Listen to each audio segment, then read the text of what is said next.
Saya mengucapkan selamat petang kepada saudara-saudari yang terkasih dalam Tuhan. Kita bersyukur kita bisa datang ke kebaktian matahari terbenam. Sebelumnya saya menghimbau untuk kita semua yang membawa handphone bisa mematikan handphonenya atau mensilenkannya agar tidak mengganggu jalan ibadah. Kita mulai ibadah kita dengan menyanyikan pujian Tuhan berada di bait sucinya.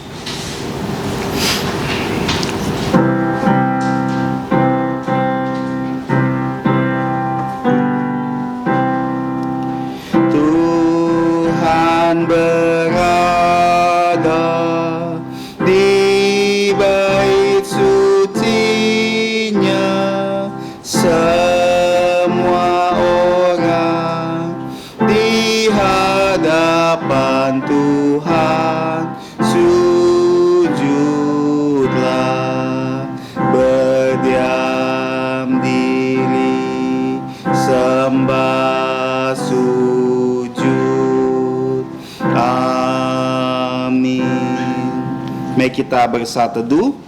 Dengarlah firman Tuhan dari Mazmur nomor 91 ayat yang ke-9. Sebab Tuhan ialah tempat perlindunganmu, yang maha tinggi telah kau buat tempat perteduhanmu. Amin. Saat teduh selesai, mari kita bangkit berdiri dan kita memuji Tuhan nomor 19. Datang menyembah Raja yang mulia. Pujian nomor 19, kita bangkit berdiri.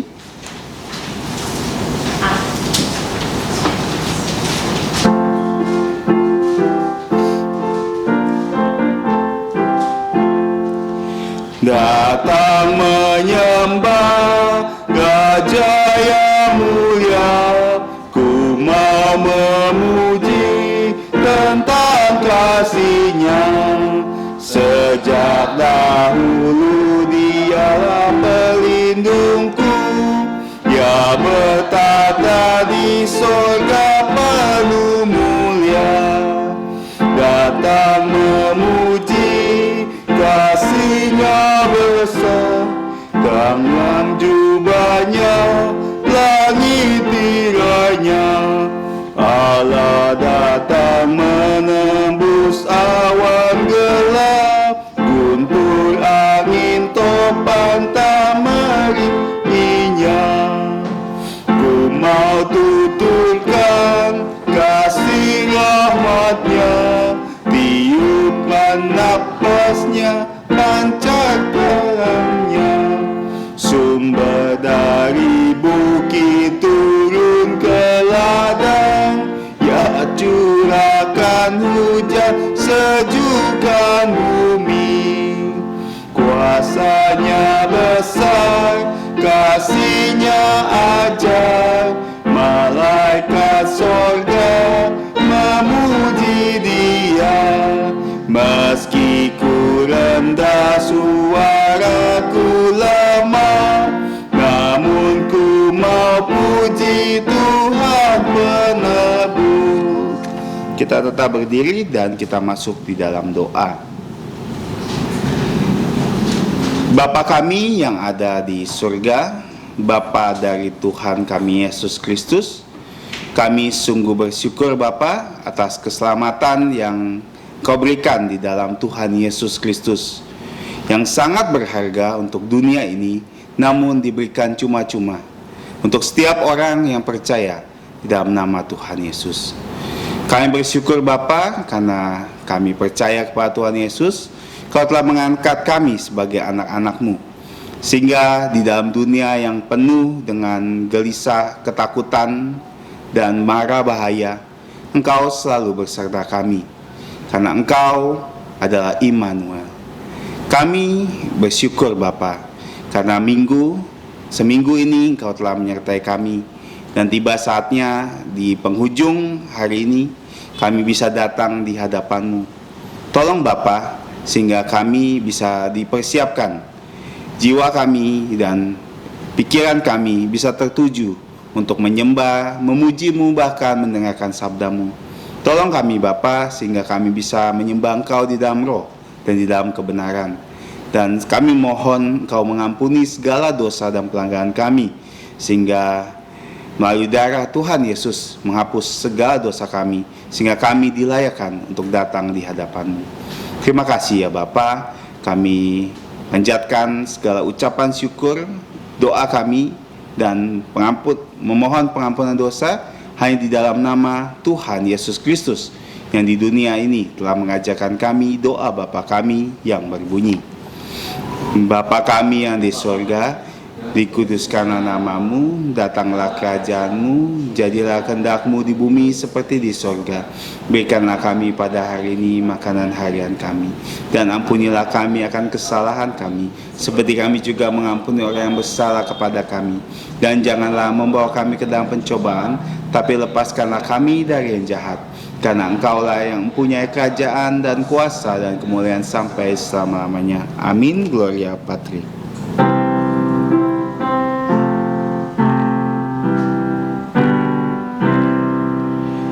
Hormat diberi untuk Bapa, Putra, dan Roh Kudus, dari mula sampai sekarang dan seterusnya, termulia.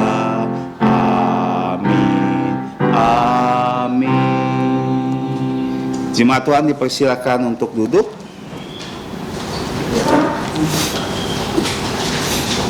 Mari kita bersama-sama membuka Alkitab kita dari Injil Lukas pasal yang ke-22 ayat 47 sampai ke 53. Injil Lukas 22 47 sampai 53 kita akan baca secara bertanggapan. Ayat 47 saya akan baca, 48 tolong disambut, dan kita akan membacakan 52 dan 53 bersama-sama. Injil Lukas 22, 47 sampai 53. Lembaga Alkitab Indonesia memberi judul Yesus ditangkap, dan kisah ini juga terdapat dalam Matius, Markus, dan Yohanes. Waktu Yesus masih berbicara, datanglah serombongan orang. Sedang muridnya yang bernama Yudas, seorang dari ke-12 murid itu, berjalan di depan mereka. Yudas mendekati Yesus untuk menciumnya. Maka kata Yesus kepadanya, "Hai Yudas, engkau menyerahkan putra manusia dengan ciuman." Ketika mereka yang bersama-sama dengan Yesus melihat apa yang akan terjadi, berkatalah mereka, "Tuhan, meskipun kami menyerang mereka dengan pedang?" Dan seorang dari mereka menyerang hamba imam besar sehingga putus telinga kanannya. Tetapi Yesus berkata, "Sudahlah itu." Lalu ia menjamah telinga orang itu dan menyembuhkannya sama-sama. Maka Yesus berkata kepada imam kepala dan kepala para pengawal serta tua-tua yang sedang menangkap dia, katanya, "Sangkamu aku ini penyamun, maka kamu datang dengan lengkap dengan pedang dan pentung. Padahal tiap-tiap hari aku ada di tengah-tengah kamu di dalam bait Allah, dan kamu tidak menangkap aku. Tapi inilah saat kamu, dan inilah kuasa kegelapan itu." Kita bersyukur atas pembacaan firman Tuhan, dan ayat ini akan menjadi ayat pedoman yang nanti kita akan bahas bersama-sama. Kita akan meresponi firman Tuhan dengan pujian 234. 234. Oh Tuhan, pimpin jalanku. 234.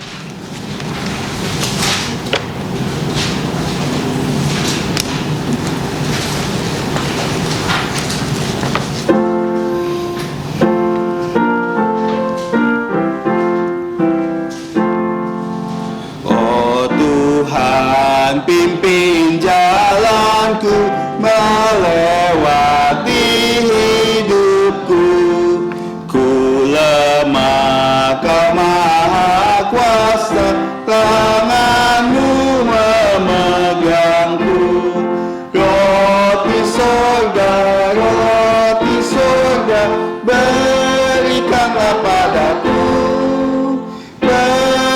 terangkanlah padaku, pancarlah sumber air hidup, agar ku tak dahaga, ku dilindung dan dipandu, agar ku tak tersesat. Oh Tuhanku yang perkasa, jadilah perisaiku, jadilah perisaiku. Walau arus sungai Yordan sangat deras menakutkan, dan Kau yang menyeberangkanku hingga tiba Kanaan. Ku mau puji, ku mau puji, ku mau puji Dia, ku mau puji Tuhanku. Warta gereja bisa kita lihat di bulletin gereja, dan jadwal pelayanan bulan Agustus juga bisa dilihat di bagian kanan. Yang pertama, kelas pengetahuan dasar Alkitab akan segera dimulai. Untuk jemaat yang ingin dibaptis dewasa, baptis anak, reafirmasi iman, dan pindah anggota bisa mendaftarkan diri, khususnya untuk yang sudah minimal SMP kelas 3 sudah bisa ikut baptis dewasa, dan juga di sini yang ingin baptis anak juga harap bisa mendaftarkan diri sehingga nanti baptisan bisa diadakan pada bulan Desember. Dan kita selalu bersyukur karena Tuhan masih memimpin kita semua bisa berkebaktian di keluarga masing-masing walaupun dalam suasana COVID-19 ini, wabah ini. Tapi diharapkan kepala keluarga bisa menyetelkan video di rumah masing-masing. Dan yang ketiga, untuk remaja pemuda bisa ikut ibadah tatap muka di gereja di Kuburaya, dan mohon diinfokan kepada setiap anak-anak Tuhan yang berumur 60 tahun ke bawah bisa mengikutinya. Dan yang terakhir, kita bersyukur sudah ada pengajaran firman Tuhan anak-anak sekolah minggu dan CMC bisa dilihat di channel YouTube gereja. Kita bersyukur atas warta gereja ini. Selanjutnya kita akan memberi yang terbaik untuk Tuhan, yang akan menjalankan saudari Elizabeth, dan kita akan menyanyikan pujian 345, meski sedikit ia berkenan.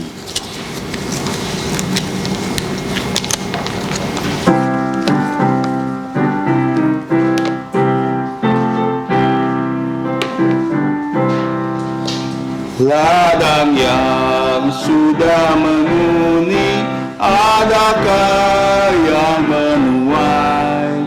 Dengar Tuhan memanggilmu, bekerjalah untuknya. Meski sedikit dia berkenan, senantiasa bekerjalah. Bila kau mau diutusnya, mahkotanya menunggu di tempat yang Tuhan utus. Tak ada yang mau pergi, namun Ia akan memakaimu dan takkan lupakanmu. Meski sedikit Dia berkenan, senantiasa bekerjalah. Bila kau mau diutusnya, mahkotanya menunggu. Baik, ketiga kita berdiri. Sampai peperangan usai, kan tibalah ajalku. Ia akan menyambut hamba-Nya, masuklah oh anakku. Meski sedikit Dia berkenan, senantiasa bekerjalah. Bila kau mau diutusnya, mahkotanya menunggu. Kita kita nyanyikan doksologi.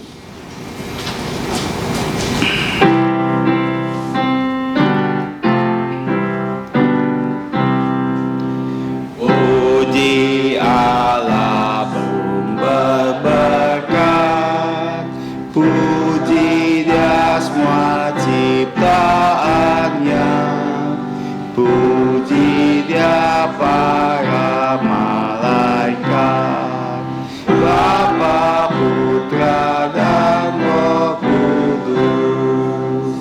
Amin. Mari kita berdoa.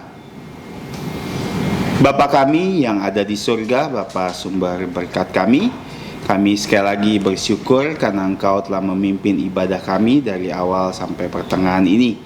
Dan di pertengahan ini kami ingin memberikan persembahan kami. Kami bersyukur kesempatan yang istimewa ini Engkau berikan kepada anak-anak-Mu untuk menyatakan rasa syukur kami karena pertolongan, bahkan karena keselamatan yang diberikan kepada kami semua. Kami memohon Kau menerima persembahan kami dan Kau yang memakai persembahan ini agar memperluas kerajaan-Mu di tempat ini. Dan seperti firman-Mu berkata, Engkau akan memberkati setiap tangan-tangan yang telah memberikan dengan sukacita. Terima kasih ya Bapa. Sebentar kami juga akan mendengarkan firman-Mu. Tolong hamba-Mu sehingga bisa menyampaikan firman-Mu dengan penuh kuasa, dan sehingga kami semua bisa ditegur, diubah, bahkan semua yang belum percaya kepada Tuhan Yesus bisa mengambil keputusan hari ini juga untuk percaya Tuhan Yesus. Kami bersyukur dan berdoa hanya di dalam nama Tuhan Yesus Kristus. Amin. Silakan duduk.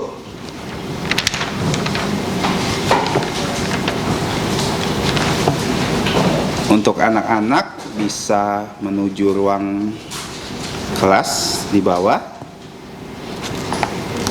Tiba saatnya kita akan mendengarkan firman Tuhan.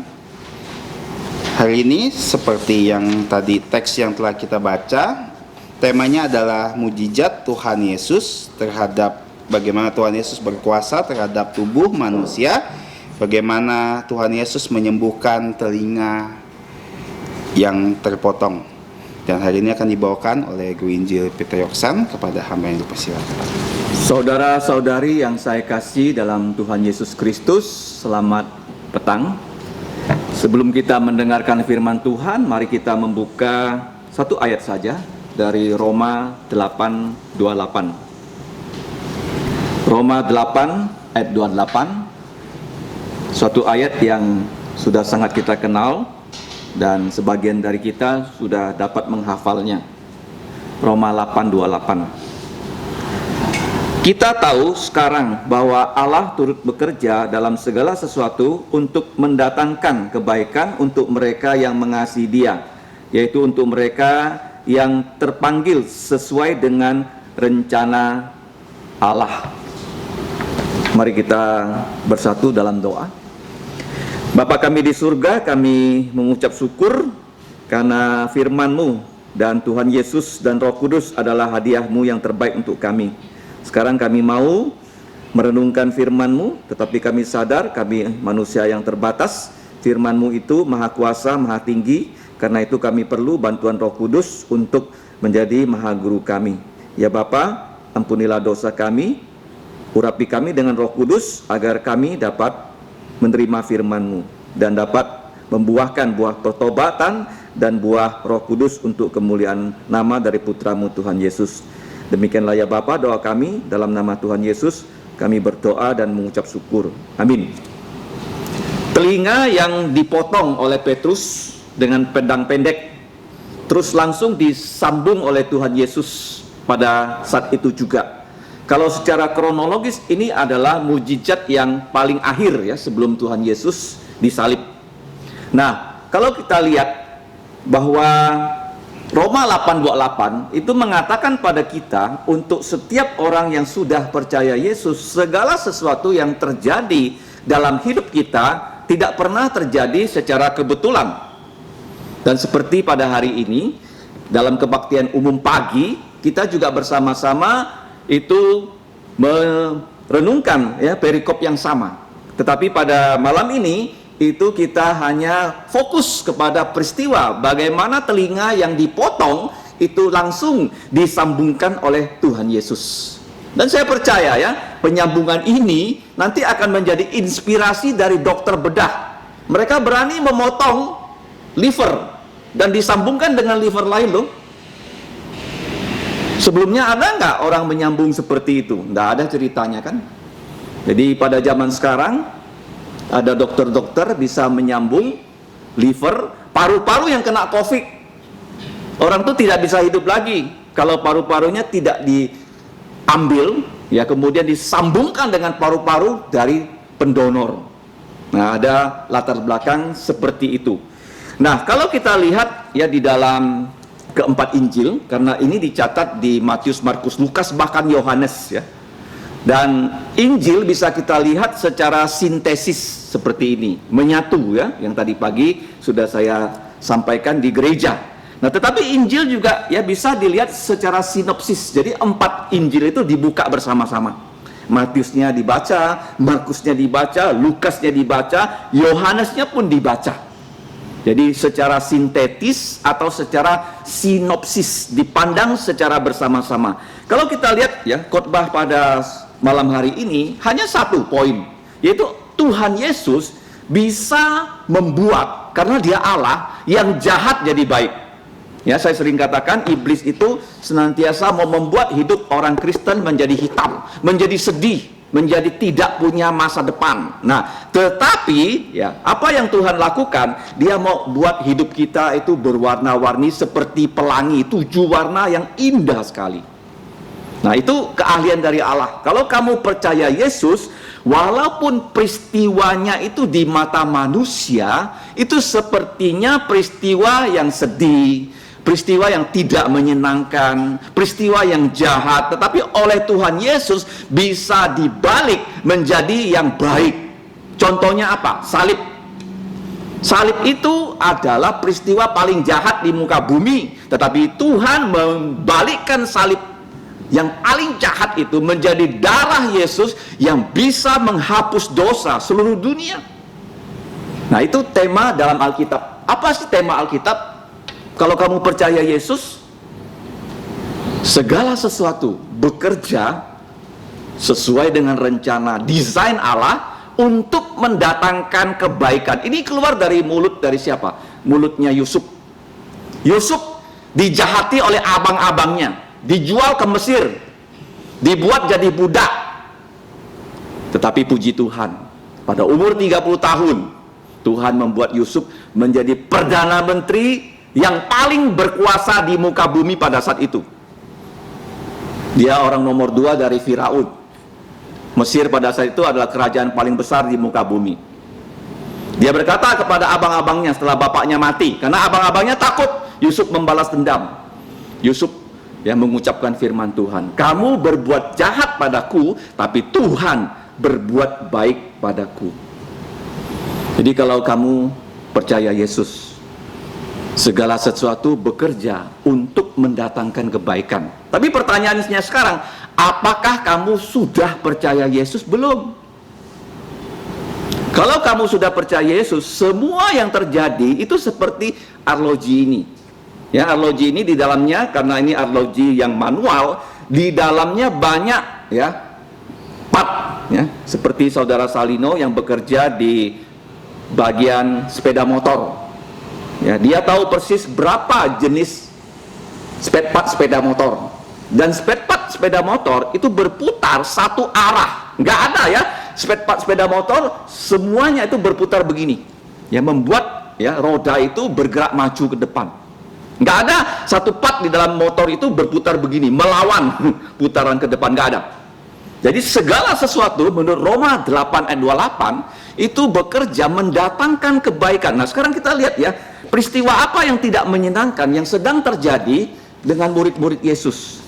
Kalau kita melihat dalam Injil Lukas ya, pasal yang ke-22 ayat 35, di situ terjadi suatu perselisihan di antara para murid di bagian awal. Siapa yang paling besar? Mereka sedang bertengkar. Dan tidak ada yang mau mencucikan kaki dari murid-murid yang lain, sehingga Yesus harus dari peristiwa itu mencuci kaki dari semua muridnya. Kemudian di situ juga Yesus berkata bahwa semua murid akan meninggalkan Yesus. Dan yang paling parah adalah Yudas akan menjual Yesus. Termasuk Petrus. Dia berdoa untuk Petrus dan semua murid yang lain, karena mereka semua di situ berkata pada Tuhan Yesus, mereka tidak akan meninggalkan Yesus. Dan Petrus spesial diberitahu bahwa iblis ingin membinasakan Petrus, dan Tuhan Yesus sudah berdoa untuk Petrus. Dan Tuhan Yesus berkata dalam Lukas pasal 22 ayat 31 sampai 34, kalau engkau sudah insaf, engkau kuatkanlah saudara-saudaramu. Aku berkata kepadamu, hai Petrus, pada hari ini ayam tidak akan berkokok sebelum engkau 3 kali menyangkal aku bahwa engkau tidak mengenal aku.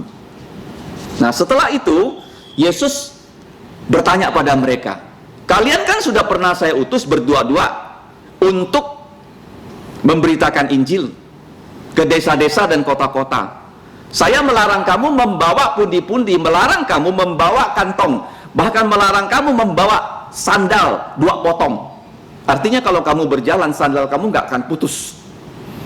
Tapi Yesus berkata, sekarang kamu harus bawa semua, karena mereka akan berpisah dengan Tuhan Yesus secara sementara. Dan bahkan Tuhan Yesus berkata, jual jubahmu dan belilah pedang. Kok bisa ya? Karena Tuhan Yesus tahu para murid-muridnya ada yang bawa pedang. Karena di antara murid Yesus ada yang bernama Simon Zelot. Ya, kemungkinan dia mantan orang yang mau memberontak kepada penjajah Roma. Dan kalau nanti kita lihat yang tadi Petrus itu menghunus pedangnya sendiri loh, bukan pedang orang lain. Dia bukan mencabut pedangnya Yohanes atau Yakobus untuk menghantam telinga dari Malkus. Dia pedangnya sendiri. Ya, kalau kamu baca. Dan Tuhan Yesus tahu murid-muridnya sedang bawa pedang, dan orang yang menyerang Yesus membawa pedang, membawa pentung. Tentu murid-muridnya yang membela gurunya ingin melawan mereka dengan senjata yang ada di tangan mereka, walaupun hanya 2 pedang. Dan kita tahu satu pedangnya itu miliknya dari Rasul Petrus. Jadi peristiwa yang tidak menyenangkan terus terjadi dalam kehidupan mereka. Dan sekarang bagaimana Tuhan Yesus menggunakan peristiwa yang tidak menyenangkan itu dipakai oleh Tuhan Yesus untuk mengajarkan mereka pelajaran. Pelajaran apa yang Tuhan Yesus ingin ajarkan? Tuhan Yesus mengizinkan kita manusia yang lemah untuk menunjukkan kelemahan kita. Contohnya, pada saat Tuhan Yesus berpergian, murid-muridnya lupa membawa roti. Tuhan Yesus tahu mereka lupa membawa roti. Tuhan Yesus tidak mengingatkan, kalian lupa bawa roti loh, ayo cepat ambil roti. Enggak. Tetapi waktu mereka sudah lupa bawa roti, Yesus mengajar mereka, waspadalah dengan ragi. Ya, ragi siapa? Ya, ragi orang Farisi dan ragi orang Herodes. Tuhan Yesus menggunakan kelemahan kita untuk mengajar kita. Dan sekarang Tuhan Yesus menggunakan kelemahan dari para murid yang membawa pedang. Ya, pedang itu bukan pedang panjang, adalah pedang pendek. Ya, seperti kalau zaman sekarang itu tentara punya sangkur. Ya, sangkur itu bisa untuk berperang, bisa. Tapi juga sangkur itu bisa juga untuk mengupas buah-buahan dan macam-macamnya, seperti pisau yang kita bawa. Itu kegunaan dari pedang. Tapi Tuhan Yesus mengatakan ada 2 pedang. Tuhan Yesus mengatakan sudah cukup. Kenapa mereka bawa pedang?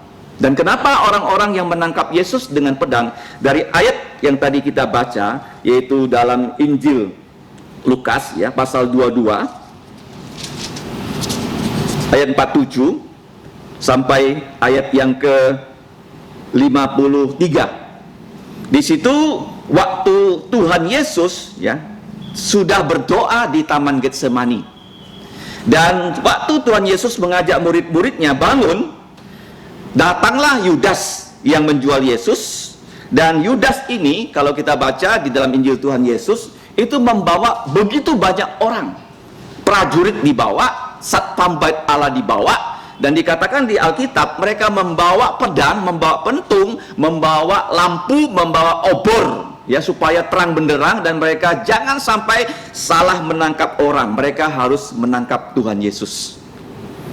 Dan pada saat yang mereka menangkap Tuhan Yesus justru maju ke depan, bertanya pada mereka, siapakah yang kamu cari? Tuhan Yesus sudah tahu ya bahwa mereka sedang mencari Tuhan Yesus. Tuhan Yesus ingin mempertegas kepada mereka, siapa yang kamu cari? Karena waktu itu Tuhan Yesus bersama rombongan juga. Dan mereka berkata, Yesus dari Nazaret. Jadi waktu mereka berkata, Yesus dari Nazaret, Yesus berkata, akulah dia. Kemudian Yesus berkata, aku adalah aku. Ya, ketika Yesus berkata, aku adalah aku, ya, sebenarnya di situ bukan hanya satu mujizat yang terjadi, ada dua mujizat. Ya.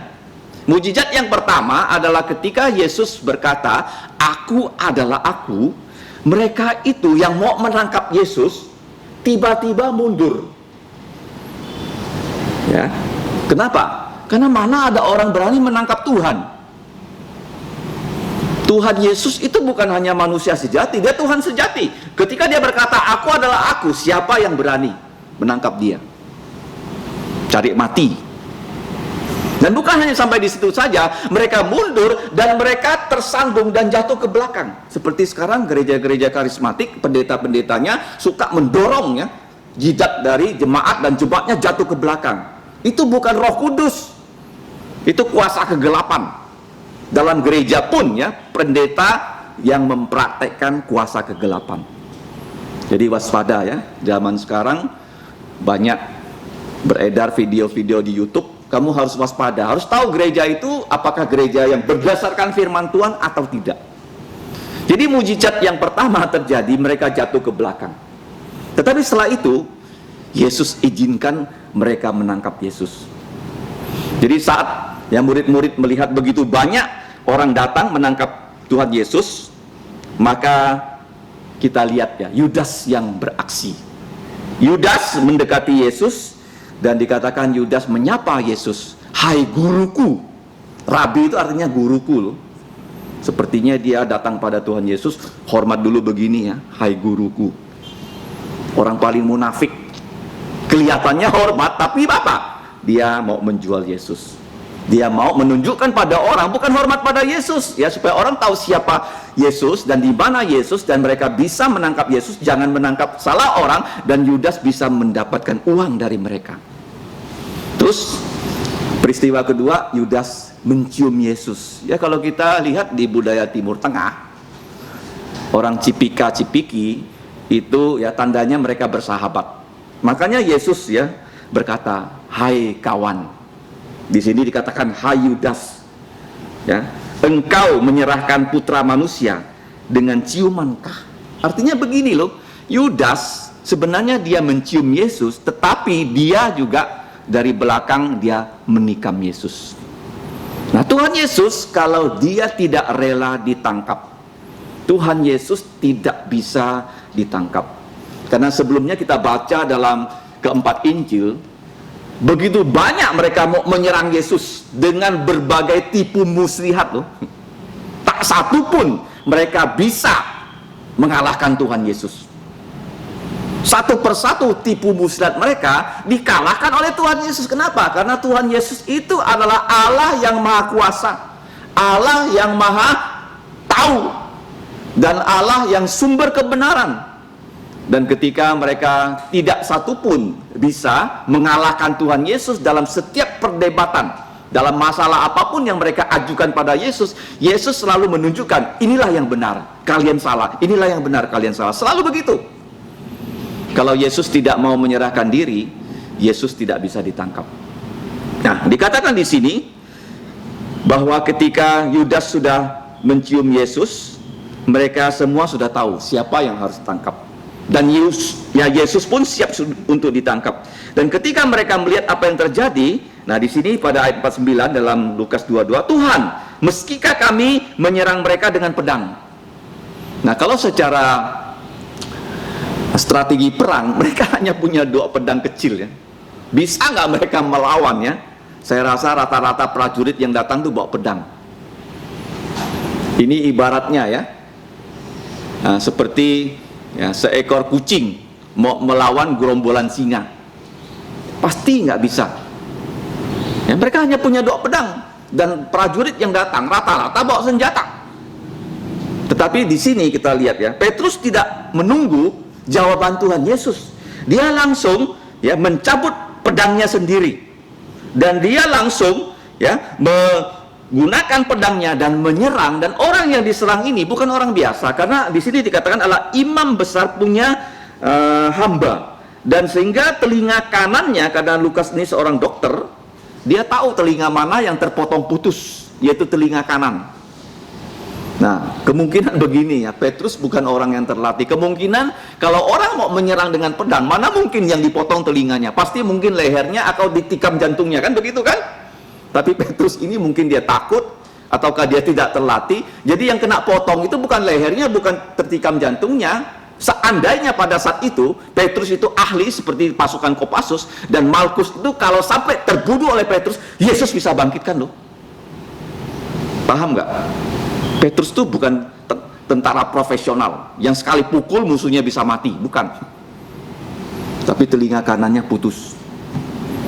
Dan waktu telinganya putus, saya percaya Malkus itu teriak-teriak gitu loh ya. Kalau kamu pernah jatuh dari motor gitu ya, lukanya besar sekali loh, pasti sakit sekali. Dan Yesus langsung mengambil telinga yang putus dan menyembuhkannya. Kenapa peristiwa itu diizinkan Yesus terjadi? Karena kalau tidak ada 2 mujizat itu terjadi, orang yang menangkap Yesus, mereka itu pasti berani ya menghajar Petrus, menangkap Yohanes, menangkap semua murid Yesus. Padahal Yesus sudah katakan, kalau kamu baca di dalam kitab Yohanes 17 ayat 12, di situ Yesus berdoa untuk mereka semua, selama aku bersama-sama dengan mereka. Ke-11 Rasul, aku memelihara mereka dalam namamu, yaitu namamu yang telah engkau berikan kepadaku. Aku telah menjaga mereka, dan tidak satu pun dari mereka yang binasa, selain dari dia yang telah ditentukan untuk binasa, yaitu Yudas, supaya genaplah yang sudah ditulis di dalam kitab suci. Artinya Yesus, dia beri jaminan kepada 11 Rasul dan semua orang yang datang di situ. Nanti kita melihat termasuk Markus, mereka itu tidak mengalami yaitu suatu hal yang menyakitkan dari para prajurit yang datang menangkap Yesus. Caranya apa? Caranya Yesus melakukan 2 mujizat itu. Yang pertama, para penangkapnya sudah mundur dan jatuh. Yang kedua ya, Petrus dia menimbulkan keributan, dan Yesus menenangkan keributan itu dengan melakukan mujizat, sehingga dengan mujizat itu semua musuh Yesus ya ikut kata-kata Yesus. Ya, kalau kita baca dalam Injil Tuhan Yesus berkata, biarkanlah semua mereka ini pergi, karena yang kalian mau tangkap ini adalah aku. Kalau aku pun tidak rela kalian tangkap, kalian tidak bisa tangkap. Dan Tuhan Yesus berkata, biarkanlah mereka semuanya pergi. Ini memberitahukan kepada kita tadi bahwa Tuhan Yesus itu dari yang tidak baik, yang telinga yang terpotong, dia bisa membuat menjadi peristiwa yang baik. Jadi kalau dalam hidup kamu sekarang, kamu merasa banyak sekali kendala, kelihatannya hal-hal yang terjadi itu membuat kita semakin tidak baik hidupnya. Tapi seperti yang dikatakan oleh firman Tuhan itu, segala sesuatu bekerja untuk kebaikan kita. Ya, di mana pada saat Petrus dia memotong ya telinga dari Malkus, dan Tuhan Yesus menggunakan ya kesempatan itu untuk melakukan mujizat. Dengan mujizat yang Tuhan Yesus lakukan, saya percaya di antara mereka di situ banyak yang sudah melihat Tuhan Yesus melakukan mujizat, dan mereka harus ikuti kata-kata Yesus. Dan Tuhan Yesus memang menyerahkan diri untuk ditangkap. Kalau Tuhan Yesus tidak menyerahkan diri untuk ditangkap, mereka sama sekali tidak bisa menangkap Yesus. Dan mereka semua mengikuti kata-kata Yesus dengan ya, tidak menangkap satupun dari murid Yesus. Nah, kita lihat di sini, Allah itu ahli ya, membalikkan hal yang tidak diinginkan menjadi suatu kebaikan. Untuk siapa? Untuk murid-muridnya, supaya murid-muridnya tidak satu pun yang tertangkap. Yang kedua, setelah hal itu terjadi, Tuhan Yesus menggunakan kesempatan itu untuk mengajar kepada semua muridnya, khususnya kepada Petrus. Dia berkata kepada apa? Tetapi dia berkata ya, kepada Simon, ya, masukkanlah pedangmu. Jadi di sini ada kata pedangmu. Jadi pedang yang dipakai Petrus bukan pedang orang lain. Jadi Petrus dia sudah ikut Yesus, tapi dia bawa pedang ya. Kamu kalau ikut Yesus, ya, kamu nanti bukan harus bawa pedang secara fisik. Nanti kita akan lihat pedang apa yang harus selalu kita bawa. Sarungkanlah pedangmu itu kembali kepada sarungnya, sebab barang siapa menggunakan pedang akan binasa oleh pedang. Dan kalau kita lihat, memang gereja tidak ada pasukannya. Pasukan gereja itu siapa? Tuhan Yesus punya pasukan. Pasukannya siapa? Malaikat. Ya, waktu mereka datang dengan senjata lengkap untuk menangkap Yesus, Yesus mengatakan, kamu menyangka aku ini penyamun kah? Padahal aku tiap-tiap hari mengajar di bait Allah. Kalau kamu lihat sejak Yesus masuk ke Yerusalem pada hari Minggu, Minggu, Senin, Selasa, sampai ya Kamis sebelum Yesus ditangkap malamnya, dia tiap hari mengajar di bait Allah. Tetapi mereka tidak berani menangkap Yesus. Kalau mereka menangkap Yesus pada saat Yesus sedang mengajar, pastilah pengikut Yesus akan melawan mereka. Dan mereka menangkap Yesus seperti penyamun. Yesus mengatakan, kalau aku mau, aku bisa minta kepada Bapa untuk mengirimkan 12 legion. Ya, 12 pasukan bahasa Indonesianya, kalau dalam bahasa aslinya itu legion. Legion itu adalah satuan pasukan tentara Roma yang jumlahnya adalah 6.000. Kalau 12 legion, 12 kali 6.000, jadi ada 72.000 malaikat yang siap Tuhan Yesus kerahkan. Satu malaikat saja, kalau kita ingat dalam perjanjian lama, dapat mengalahkan 185.000 pasukan musuh.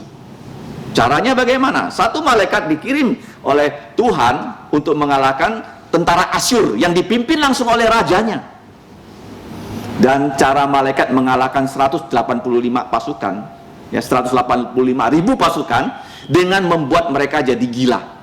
Jadi waktu mereka gila, ke 185.000 orang itu saling bunuh, sehingga semuanya mati loh, nggak ada yang hidup. Dan tinggal rajanya yang masih hidup. Dan rajanya pulang ke negerinya. Saya rasa Tuhan ini ya punya rasa humor juga ya, untuk ngolok-ngolok mereka. Ya, raja pergi dengan banyak pasukan, pulang sendiri pasukannya sudah nggak ada. Kasih tahu orang di situ, dibunuh oleh siapa? Apakah malaikatnya kelihatan? Kemungkinan nggak juga loh, malaikatnya turun tidak kelihatan dan buat mereka gila. Dan dia bilang, saya nggak tahu kok bisa kalah begini. Akhirnya raja itu pun sampai di rumahnya dibunuh oleh siapa? Oleh anaknya sendiri. Kamu lihat ya, siapa yang berani melawan Tuhan dan umat Tuhan, siapa berani pakai pedang, akan mati oleh pedang. Orang Kristen itu, kalau kamu disakiti, jangan balas menyakiti. Kalau kamu dimaki, Tuhan Yesus mengatakan, berkati. Yesus disakiti, dia malah membalas di dalam salibnya. Dia berdoa untuk musuh-musuhnya, ya Bapa ampunilah mereka, karena mereka tidak tahu apa yang mereka berbuat. Ingat ya, ini orang Kristen, bukan pakai pedang secara fisik, tetapi kita menggunakan, yaitu karakter-karakter Kristus untuk menghadapi segala keadaan. Karakter Kristus itu bisa kita pakai untuk menghadapi keadaan apapun juga. Nah, kita lihat di sini, ketika Petrus sudah ditegur, barang siapa menggunakan pedang akan binasa oleh pedang. Atau kamu sangka aku tidak dapat berseru kepada Bapakku supaya ia mengirim, ya segera mengirim lebih dari 12 pasukan malaikat membantu aku. Nah, kalau Yesus ya sampai menyuruh malaikat itu menghadang ya pasukan yang menangkap Yesus, mereka nggak akan mungkin menangkap Yesus dan mereka bisa mati semua.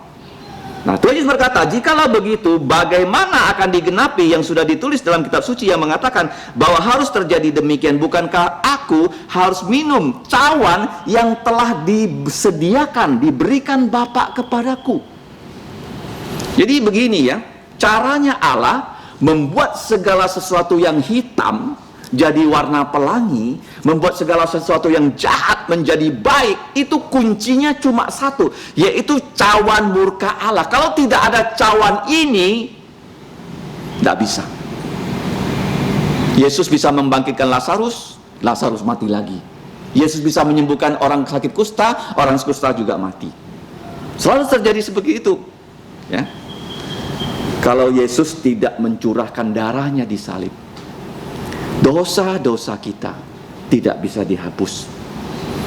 Jadi kuncinya di sini adalah cawan murka Allah itu Tuhan Yesus harus minum.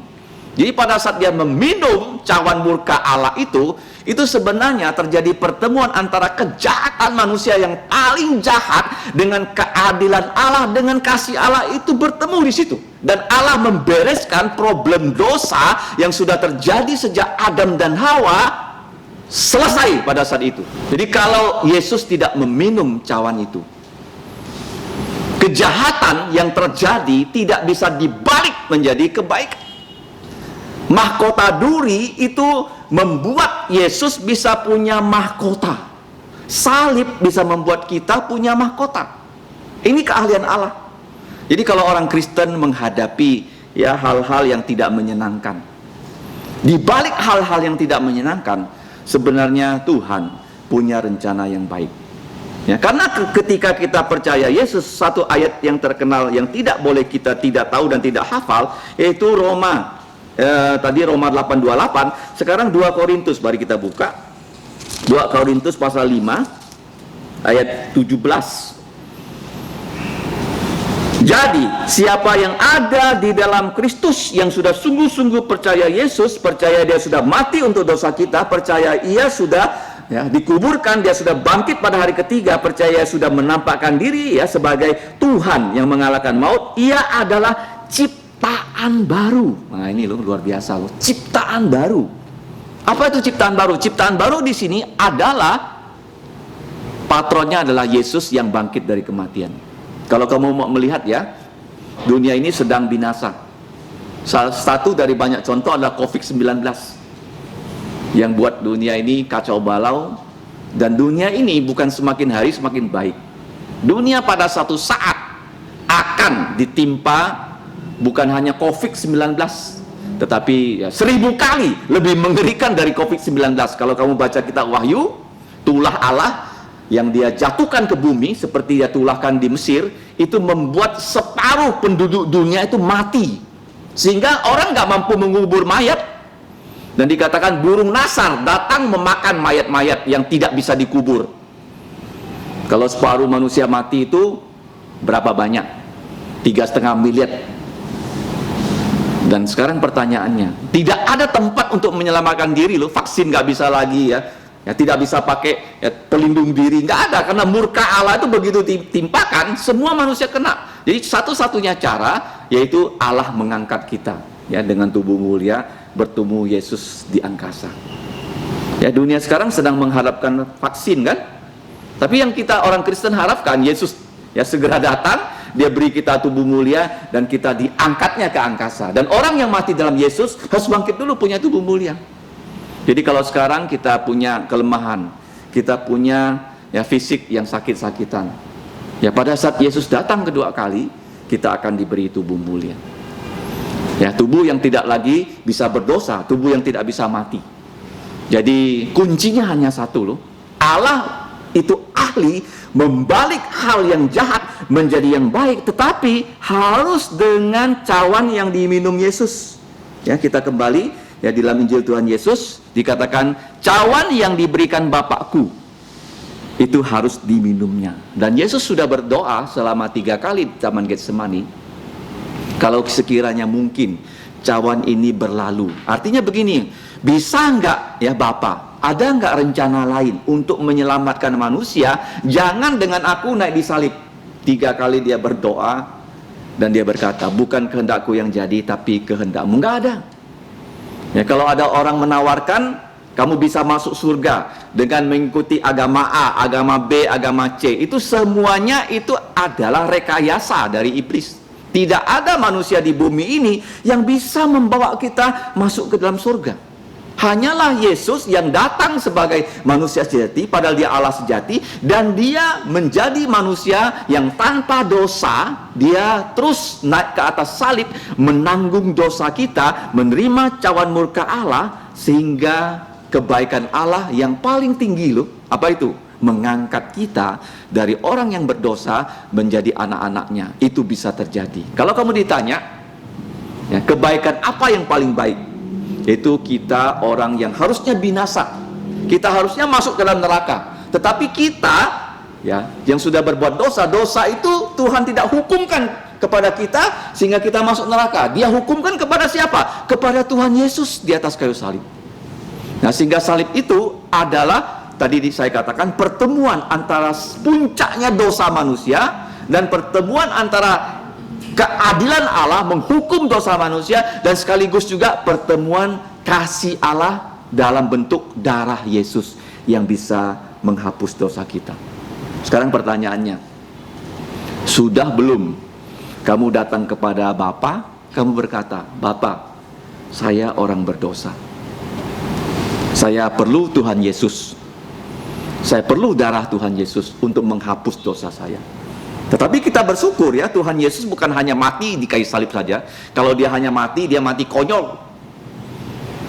Tapi dia pada hari ketiga, dia bangkit dari kematian. Ya, kuburnya kosong. Saya percaya kamu pasti punya keluarga yang sudah meninggal, dan sebagian besar kamu pernah pergi ke kubur. Setiap kuburan itu ada nama siapa yang punya kubur. Ya, dari keluarga kami ada sudah 4 kuburan. Kuburan kedua adik saya di GKKB Parit Baru, dan juga kuburan dari adik istri saya juga di GKKB Parit Baru. Dan sekarang, ya, kuburan dari bapak mertua saya di Jakarta. Saya belum pernah pergi. Di situ ada nama-nama mereka. Siapa namanya, kapan dia lahir, kapan dia meninggal. Tapi kubur Yesus satu-satunya kubur yang tidak sama dengan kuburan yang ada di dunia ini. Saya pernah pergi ke guanya. Kenapa tidak sama? Di situ ditulis, dia sudah bangkit dari kematian. Yesus sudah bangkit dari kematian pada hari Minggu. Makanya hari Minggu seluruh dunia tanggalnya merah. Kenapa tanggalnya merah? Untuk semua manusia membandingkan kubur-kubur yang sudah ada di muka bumi ini, yang berjuta-juta kubur, yang bermiliar-miliar kubur. Saya pernah pergi di Kairo. Di Kairo itu ada kota namanya kota mati, ya. Itu beribu-ribu kuburan di situ, dan manusia tinggal di situ di antara kubur-kuburan itu. Dan setiap kuburan itu pasti ada batu nisannya, siapa di situ, dan kapan dia mati, dan kapan dia lahir. Tapi kubur Yesus di kota Yerusalem, di gua batu, dia, Tuhan Yesus, sudah bangkit dari kematian pada hari ketiga. Dikatakan di sini, dia sudah tidak ada di sini. Sekarang problemnya, kalau orang tidak percaya Yesus, memang akan dibangkitkan, tapi nanti akan dibuang ke neraka. Tetapi kalau orang percaya Yesus, ya, seperti ayahnya Iin, seperti saudari Hendriana, kita yakin mereka sudah percaya Yesus. Seperti bapak mertua saya tahu persis dia sudah percaya Yesus, walaupun mereka sudah mati. Satu saat kuburannya akan ditulis tuh, dia sudah bangkit dari kematian, dia tidak ada di sini. Itulah kebaikan yang paling baik loh. Kejahatan yang paling jahat yaitu manusia mati. Manusia mati. Manusia mati. Kelebihan Allah apa? Dia bisa membuat yang jahat menjadi baik. Bukan dengan sulap loh. Dengan apa? Dengan firman-Nya, dan yang terakhir dengan darahnya Tuhan Yesus. Jadi hari ini kita sudah belajar sejak pagi perikop tentang Tuhan Yesus ditangkap. Tapi malam hari ini secara khusus kita belajar bagaimana, ya, Petrus memotong telinga dari Malkus, dan Tuhan Yesus menyambungkan telinga itu. Dan saya percaya ini yang membuat, ya, dokter bisa melakukan transplantasi, ya, dengan peristiwa ini. Berarti organ-organ itu bisa disambung. Itu yang pertama. Di mana Roma 8:28 itu menjadi satu poin saja dari peristiwa ini, yaitu Tuhan Yesus bisa membuat yang jahat menjadi yang baik. Jadi iblis selalu ingin hidup kita jadi hitam, jadi sedih, jadi tidak punya masa depan. Tapi Allah campur tangan, sehingga hidup kita itu indah seperti warna pelangi yang 7 warna. Ya, murid-murid yang sudah punya banyak masalah, mereka bertengkar dan mereka mengatakan tidak akan meninggalkan Yesus. Dan bahkan Tuhan Yesus ya tahu mereka bawa pedang. Dan kalau orang bawa pedang itu bahaya ya. Kenapa? Ya pasti mau dipakai kan. Dan betul saja ya, pedang yang 2 yang mereka pakai itu akhirnya membuat telinga orang terpotong. Tapi pada saat itu Tuhan Yesus melakukan 2 mujizat, sehingga musuh ya tidak berani berbuat selain yang Yesus perintahkan. Tangkaplah aku, yang lain-lain tidak boleh ditangkap. Itu adalah doa Yesus. Dan kita tahu di sini bahwa semua muridnya selamat. Hanya Tuhan Yesus ya yang bersedia ditangkap, sehingga pada saat itu ya Yesus berkata, jangan pakai pedang. Kalau pakai pedang, kalau kamu orang Kristen suka ya menggunakan kekerasan dengan membalas kekerasan, itu tidak bisa menyelesaikan masalah. Yesus mengatakan, ya barang siapa pakai pedang, dia akan mati oleh pedang. Ya, pedang yang Tuhan Yesus ingin kita pakai itu apa? Dalam Efesus pasal 6:17. Itu pedang roh. Apa itu pedang roh? Firman Tuhan. Itu harus selalu kita bawa. Ya, kalau kita sudah percaya Yesus, kita punya ini pedang roh. Jadi Tuhan Yesus adalah ahli membalikkan yang jahat dengan yang baik. Tetapi puncaknya apa? Yaitu dengan dia meminum ya, cawan murka Allah disalib dengan darahnya yang paling jahat di muka bumi ini, yaitu membunuh Yesus, diubah menjadi yang paling baik, yaitu darahnya keluar. Kalau Yesus tidak dibunuh, bagaimana darahnya bisa keluar? Bagaimana dosa kamu dan dosa saya bisa disalib? Tapi Yesus tidak mati konyol. Karena dia mati pada hari Jumat, dikubur pada hari Jumat, dan pada hari Minggu, yang seperti sekarang ini, kita bertemu di hari Minggu, dia bangkit dari kematian. Makanya di muka bumi ini oleh Dr. To dikatakan, bumi ini adalah kuburan massal. Bermiliat-miliat kubur, ya putar-putar begini. Kalau kamu lihat di bulan, ada kubur, tak satu pun. Ya, dan kuburan ini kamu harus bandingkan. Hanya satu kubur, yang sekarang ini, tulisannya apa? Dia sudah bangkit dari kematian. Dia tidak ada di sini. Itu Tuhan Yesus. Nanti juga waktu dia datang, orang yang mati dalam Yesus juga kuburannya akan diberi label seperti itu. Itulah kejahatan yang paling jahat dibuat menjadi kebaikan yang paling baik. Allah bekerja dalam segala sesuatu untuk mendatangkan kebaikan untuk orang yang sudah percaya Yesus, yang terpanggil sesuai rencana Yesus, yaitu siapa? Kita nanti akan diberi tubuh mulia. Bukan hanya telinga yang disambung, tapi kita diberi tubuh yang mulia. Mari kita berdoa. Bapa kami di surga, hanya satu tujuanmu untuk manusia, yaitu semua manusia bisa masuk surga, bisa menjadi anak-anakmu di dalam Tuhan Yesus. Ya Bapak, itu juga satu tujuan dari gereja, dari kami orang percaya, membawa orang-orang yang belum percaya supaya percaya Tuhan Yesus. Tidak ada rencanamu satu manusia pun binasa. Kalau manusia tetap tidak mau percaya, itu salah mereka sendiri. Ya Bapak, tolonglah kami bisa menjadi pengabar dari kebaikan-Mu yang Engkau datangkan untuk mengubah segala yang jahat menjadi yang baik. Hanya dengan cawan darah Yesus Engkau lakukan sampai sempurna selama-lamanya. Ya Bapak, terima kasih untuk Tuhan Yesus yang menjadi juru selamat kami. Kami serahkan hidup kami ke dalam pimpinan-Mu kembali, agar kami bisa menggunakan firman-Mu, karakter Kristus untuk menghadapi dunia ini, bukan dengan pedang ya, secara jasmani, tapi dengan pedang roh, yaitu firman-Mu. Berikanlah kami ya Bapa pengetahuan yang bertambah-tambah akan firman-Mu selama kami hidup dalam dunia ini, untuk menjadi saksi Tuhan Yesus yang baik. Demikianlah ya Bapa doa kami, hanya dalam nama Tuhan Yesus kami berdoa dan bersyukur. Amin. Mari kita berdiri, pujian kita yang terakhir sebelum doa berkat dinaikkan oleh Bapak Pendeta Phang. Pujian kita adalah nomor 288, setiap saat, moment by moment. 288, setiap saat. 288, mati bersama Yesus, ku selamat, hidup bersamanya, penuh berkat. 288, menengadah dan pandang mulianya setiap saat, ku dirahmaninya, moment by moment, setiap saat ku dipeliharanya. 288.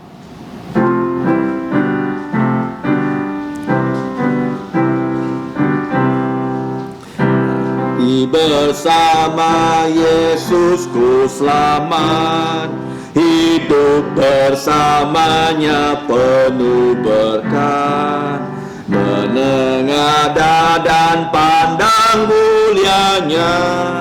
Setiap saat ku dirahmaninya, setiap saat ku dipeliharanya, setiap saat ku diselamatkannya.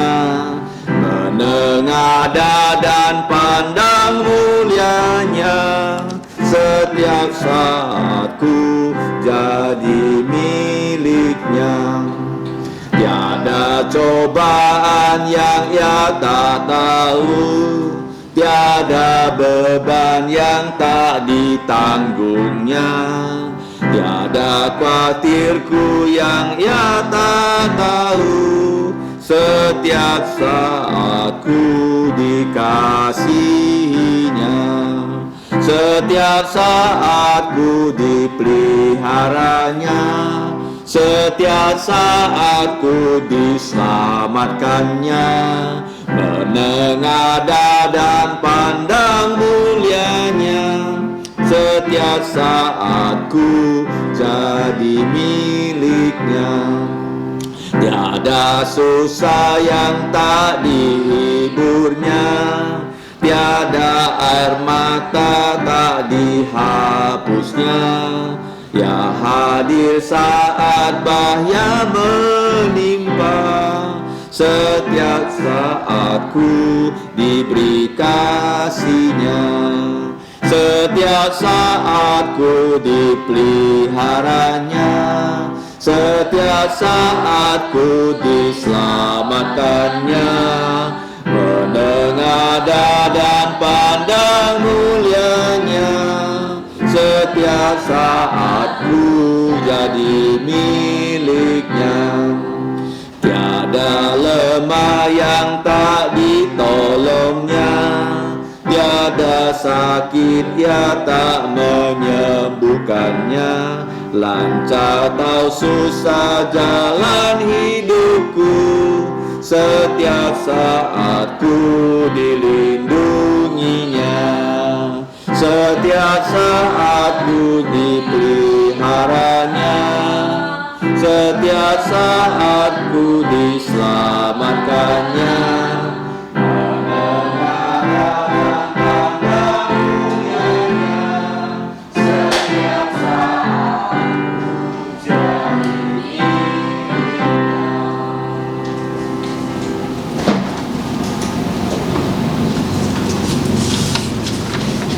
是个仍然站错，是个梁树有圣经里面所允许祝福。但愿我主耶穌基督恩惠、天父上帝慈愛、聖靈的感動與交通，常常與眾弟兄們同在，從今時一直到永永遠遠。阿門。阿門。頌。阿門。阿門。阿門。將錯滅道散飛，因上帝祝福大家，最後時間嚟創立嘅因主師父。